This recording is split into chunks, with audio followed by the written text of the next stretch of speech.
Pokemon X and Y are not good games. That's not a pretty hot take at this point. The game has been out for over a decade, and whenever people talk about it, you hear the same complaints. Bare bones, unfinished, lackluster, piss easy.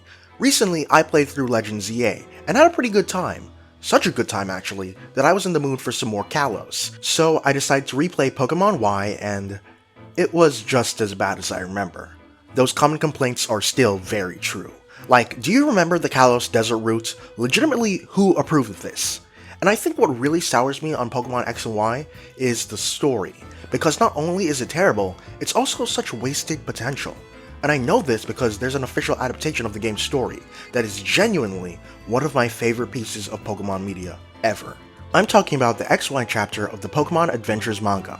I've also been on a reread of the manga, and because of that aforementioned Kalos mood, I decided to skip ahead for a bit and reread Gen 6 before 3 through 5. And my god, it is just as good as I remember. Probably my favorite era of the manga. It manages to correct all the problems with X and Y's mediocre story, while also adding in elements that should have been there in the first place. So, without further ado, let me explain how the manga fixed Pokemon X and Y. There are a lot of things I want to talk about in this video, but the first thing I knew I had to talk about was the beginning.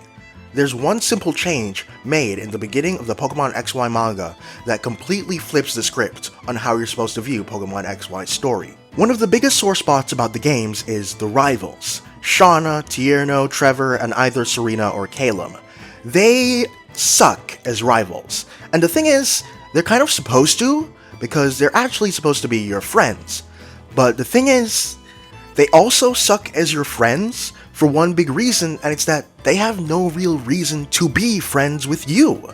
In the games, you are a newly arrived person in Vanville Town, and these random kids just show up at your door and are like, hey, you want to go on a Pokemon journey with us, and you want us to have a nickname for you, and you want this Pokedex, and you want to meet Professor Sycamore, and you want to do all this shit, and you're like, dude, I don't know who you are. And throughout the game, they just keep stopping you and bothering you at every opportunity, and it just feels so forced. The manga makes two very effective changes to fix this, the first of which is very simple. The main character is now childhood friends with all the rest of the Vanville Town kids.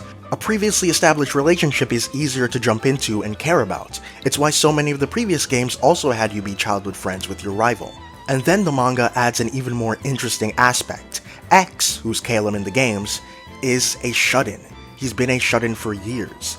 He was an up-and-coming child prodigy at Pokemon battling, so popular that he kept getting hounded by paparazzi.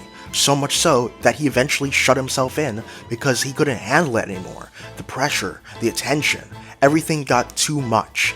And now that adds an aspect of, all these friends of yours want you to get out more. They want you to experience things. X used to be very outgoing, but now he's so reserved. And now his friends want him to be his old self again. If this aspect was in the games, it would make the rivals constantly stopping you and Shauna dragging you to that weird scary house cutscene for no reason make so much more sense. These guys are your friends who care about you, and you seem to not care about yourself anymore, so they're gonna care about you for you. It's just kind of heartwarming, really. But because that's not in the games, it just feels annoying. However, I admit that these changes don't impact a very fundamental part of why the rivals suck, which is that even if they were your childhood friends, they're super annoying and boring. Their personalities just are like wet cardboard. It's impossible to like these guys. But well, would you look at that, the manga fixes them too. Let's start with Trevor, who, despite X being the main character, Trevor is actually the POV character, and it does wonders for him. Before, he was just the smart one. That's it. But now he actually has a concrete personality. The kid is severely anxious, and his dream of being a Pokemon researcher has been thrown into chaos by all this Team Flare bullshit. It really makes you feel for him and want him to go back to a normal life. It also really pumps you up when he becomes a fully realized, self-assured trainer by the end. It's kinda like Wally in a way. Next up is Tierno, whose thing in the game was that he dances. Wow. In the manga, while he still very much loves dancing, that's not his entire personality anymore.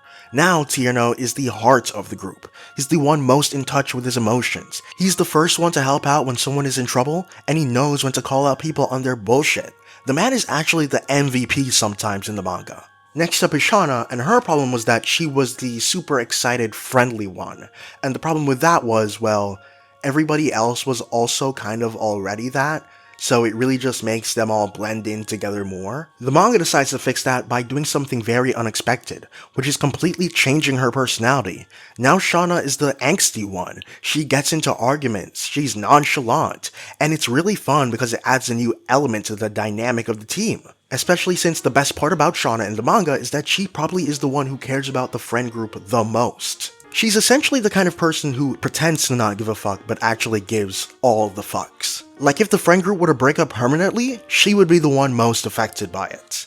And finally, Y, who's Serena in the games and is the book's co-lead, is the leader of the group. In the game, the opposite-gendered rival is supposed to be the quote-unquote true rival who's actually competing with you. But that just doesn't work because they have zero personality. They are a black void where a person should be. Y, meanwhile, has all the personality. Like X, she has a tenuous relationship with the media.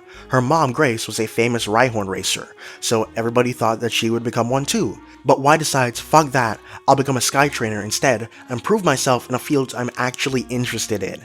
And not only is this powerful, it's also a great contrast to X. His response to media attention was to shut himself away. Y's response is rebellion, and I just love that dynamic between them. This rebelliousness also makes her the perfect leader. She's headstrong and willing to do what others won't. All considered, the manga does an excellent job in reworking these characters to tell a compelling story. And the rivals aren't the only ones who get reworked. Team Flare gets much needed attention and depth that turns them from one of the worst evil teams in the franchise to one of the best. But before we begin, let me ask you a question. What exactly is Team Flare's motivation? I'm sure many of you blanked at that or simply said they want to destroy the world, and you're not wrong for saying that, because the game does a very poor job of explaining what Team Flare is all about. Team Flare is a mix of many different fascist ideologies, the main one being Malthusianism. If you don't know, Malthusianism, named after its founder Thomas Malthus, is the idea that since Earth's resources are finite, but population growth is seemingly infinite, the only way to stop humanity's extinction is to, well, stop population growth. And the ways to stop population growth range from advocating for birth control to genocides and cullings. This ideology is the main driving force of Team Flare, but it's only mentioned a scant few times in the game itself. It's really only mentioned by Team Flare's leader, Lysander, who himself is only seen a couple of times in the game. And he's constantly talking about how he wants a more beautiful world. But what exactly does that mean? Well, in a few of his already few appearances, he says it. Kalos is beautiful right now. There will be no foolish actions if the number of people and Pokemon do not increase. When there is only one of something, it can't be shared. When something can't be shared, it will be fought over. And when something is fought over, some must survive without it. The only way to create a world where people live in beauty, a world without conflict or theft, is reduce the number of living things. This right here is textbook Malthusianism, and while it might be a coincidence, it also doesn't move past me that Lysander's hair looks a lot like most depictions of Malthus' hair, just exaggerated. And what furthers the comparison between Lysander and Malthus is that, well, they both hate poor people. Malthus was a wealthy priest, who viewed the poor as drains on society, as they had more children and as such could drain more resources. He suggested cutting aid and welfare in order to kneecap the poor and their population. This is again really close to Lysander, except he's more extreme and Pokemonized. Lysander is a descendant of royalty, who used to be a philanthropist before getting cynical and nihilistic. He believes that there are only two types of people in this world, people who give and people who take, and the people who take too much, so the only way to save this world is to get rid of them. He constantly talks about how there are chosen people, and the rest of them are filth. It's real Nazi shit. And you probably didn't notice all this nuance because most of the time, he and the rest of Team Flare just yap about the legendary Pokemon in this quote-unquote beautiful new world. You either need to talk to as many people as possible, or pay really close attention to what Lysander says to really get what's going on. And even then, what he says is very basic. The manga does a much better job of explaining Team Flare's ideology and telling us what their end goals are. The manga also does a much better job of explaining why Team Flare is scary. In the game, Team Flare feels very disorganized, and the members all seem like bumbling buffoons. The manga still showcases their personality, but also makes them much more of a threat. Team Flare is a rich organization, and by that I mean their members are super wealthy. You ever notice how these guys are all wearing tailored suits and gold bling? In the games and manga, we learned that in order to join Team Flare, if you're not some gifted scientist, you're gonna have to pay up, and you're gonna have to pay up a large amount of money, meaning that only the rich can really join. And this makes Team Flare a kind of elite doomsday cult that's in control of pretty much every part of Kalos that you can think of. The most important organization being the media. Media is a huge theme in the XY manga, and we see it with X and Y both having a tenuous relationship with the spotlight, along with Lysander making a lot of his money through the Holocaster, a communication device. But the best example of this is Malva. She's in Team Flare, the Elite Four, and the media as a news anchor. With traits like that, she should be treated as an important character, but the games barely utilize her. Meanwhile, she's a secondary antagonist of the manga, and the most powerful person in Team Flare aside from Lysander. Her villain reveal is truly bone-chilling, because throughout the story, we've been wondering who's been suppressing the news that Team Flare is operating in Kalos, and would you know it, Malva of the Elite Four is responsible. It really makes you wonder who you can trust, and brings so much tension to the story. Another Nothing Burger character who was greatly expanded is AZ. In the game, you meet him like twice before you beat the Elite Four, and then after you beat Diantha, he challenges you to a battle and then gets his Floette back, and it's like, whoop-de-doo, yay.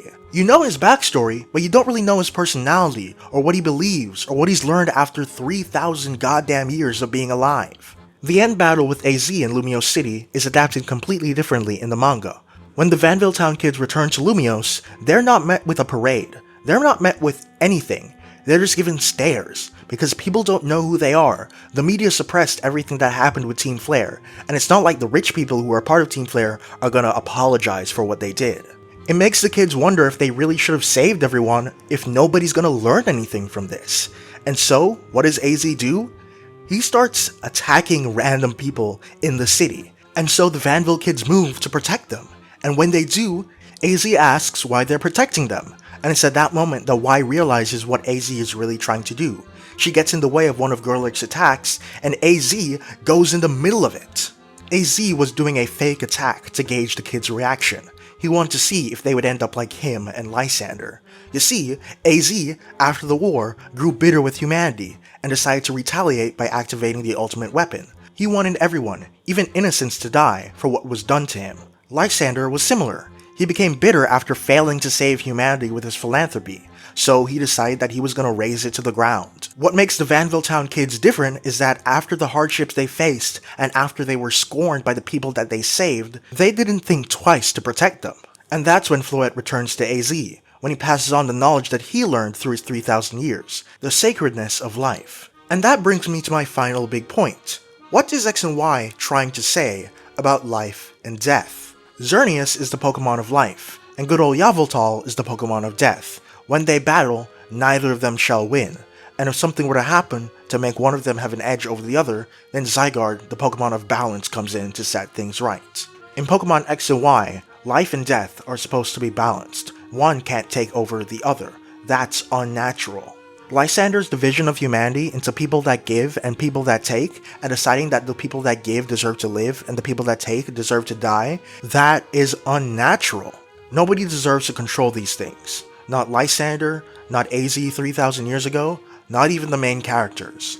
The manga's ending manages to touch on that fact, whereas the games simply falter. The message feels so much more hollow, just bad guy bad, defeat the bad guy. Everything else is so underdeveloped. The gym leaders in Elite Four are non-entities, whereas in the manga, they serve a real purpose. Diantha, the most important trainer in the region, actually does something about Team Flare in the manga. And the legendaries, Xerneas, Yveltal, and especially Zygarde, actually appear multiple times and do very important things, representing the core theme of the story. This book is honestly a triumph of an adaptation. Oh, and bonus point to the manga actually using the game's main mechanic of Mega Evolution well. In the game, only like a handful of people actually use Mega Evolution, and all the lore about Mega Evolution is really bare bones, and it really just doesn't matter to the plot at all. Meanwhile, in the manga, so many people use Megas, and a big part of the climax of the manga is that X manages to use 5 Mega Evolutions at the same time. Can you imagine how cool that would be if you could do that in-game? I swear to God, that would be so fucking awesome. But anyway, that's been it for me, Z, and I hope you enjoyed this video. Hopefully I can make more Pokemon videos on this channel, but that depends on the reception Anyway, that's been enough yapping from me. I'll see you in Anastar City. Bye.